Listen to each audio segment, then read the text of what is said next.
Okay, so ayan guys, magpapalit tayo ng filter. Ayan, bumili ako. Ito yung luma. Yan yung luma, masyadong madumi. Barato na. So kailangan dyan bago ilagay natin.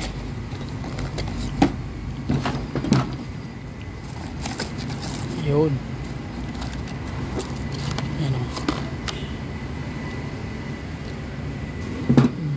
Maglalagay kayo nito, simple lang, iniikot lang yan.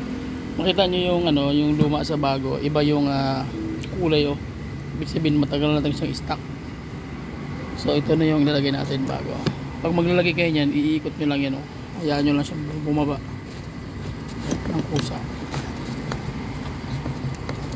Ayan. Okay. So okay na siya. Tapos ang uri, papalitan natin ang uri. Okay, so yun na guys, yung bago pinabit ko na. So yung luma, tapos set up na natin to. Hirap na isang kamay. Yan. Pag magkakabit ito, kailangan may marking kayo para sure ball na hindi kayo magkakamali. Kabit ko muna tapos balik tayo.